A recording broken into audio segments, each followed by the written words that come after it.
Hey, y'all, and welcome to Voices Beyond the Pages, the podcast where stories and voices meet.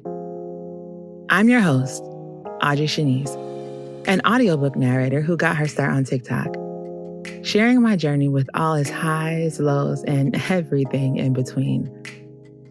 Each episode, we celebrate the voices shaping the storytelling world, BIPOC narrators, indie authors, and the readers who love them.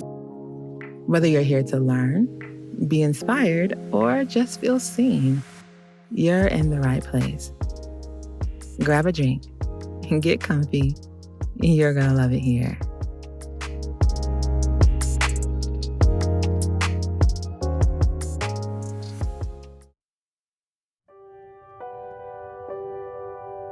Hey, y'all.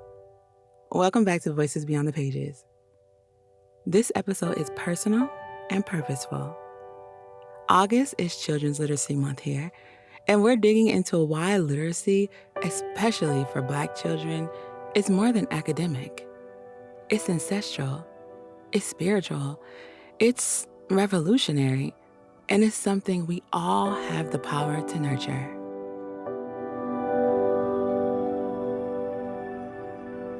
When we talk about literacy in the Black community, it's not just about loving books. It's about recognizing the barriers and breaking them down. Let's get real for a second.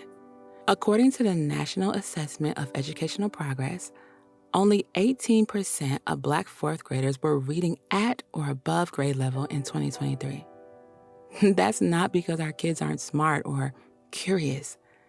It's because of systemic inequities, underfunded schools, lack of access to culturally relevant text, and limited early literacy support. And here's the kicker. These numbers haven't shifted much in decades. But before we internalize those stats as a reflection of our kids, we have to pause and remember this. We've always been storytellers. Long before formal education systems recognized our brilliance, we were preserving legacies through spoken word, song, rhythm, call and response. From griots in South Africa to grandmothers telling stories on the porch, storytelling is how we pass on history, culture, and truth. So when our children are drawn to audiobooks, spoken word, or even music lyrics that tell a story, they're not behind. They're tapping into something ancestral. Audiobooks aren't a shortcut. They're a part of our tradition. They meet our kids where they are and help them grow from there. We don't need to force them into a box. We need to build bridges. Because literacy is more than just decoding words. It's listening, imagining, connecting. And in our culture, that has always mattered just as much, if not more. Black literacy isn't just about fighting systems. It's about fueling our souls. When our kids fall in love with stories that affirm their skin, their slang, their history, they're not just reading, they're remembering, they're dreaming, they're reimagining what's possible.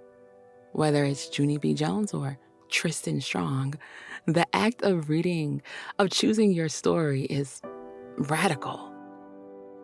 We reclaim literacy not just as a right, but as a ritual, a rhythm passed down.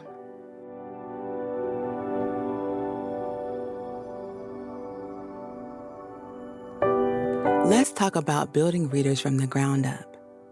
Reading isn't one size fits all. Some kids need visuals. Some thrive with sound. Some need room to move while they listen. So here are some things to try. Picture books with bold illustration. Have read aloud time with family and friends. Try audiobooks with narrators who sound like us. Letting kids choose their own books without judgment. And try letting kids choose their own books without judgment. Remember, it doesn't have to look academic to be meaningful. Reading comic books counts. Listening to crossovers count. Every page turned or chapter played is progress. Reading different genres helps kids find what light them up. Let's break down a few.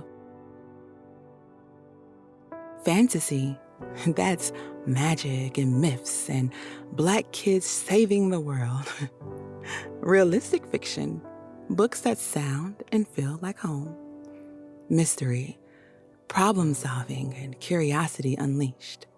Historical fiction, our ancestors' stories with kid-friendly context. Graphic novels, stories with art and heart. Verse novels, which is poetry in motion. Science fiction, like time travel and tech and imagination unleashed. Memoirs and nonfiction are real stories that ground and inspire them. Let them explore. Let them bounce between genres. Let them surprise you.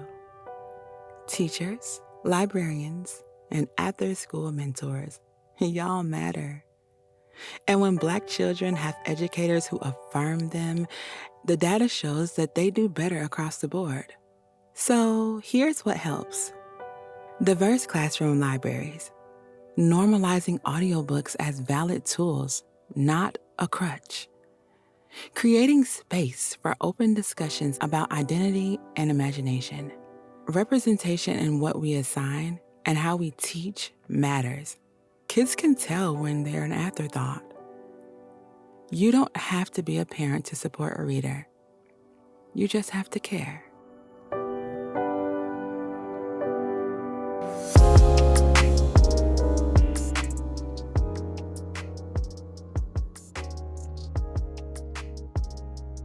If you enjoyed this episode, don't forget to follow Voices Beyond the Pages wherever you listen. Leave a quick rating or review to help the podcast grow. And share it with a friend who loves stories as much as you do.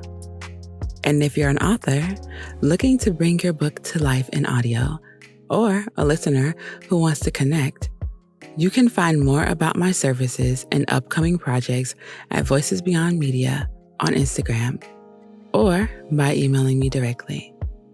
All the links are in the show's notes. Thank you for being here. Until next time, this is Voices Beyond the Pages, the space where stories and voices meet. You're gonna love it here.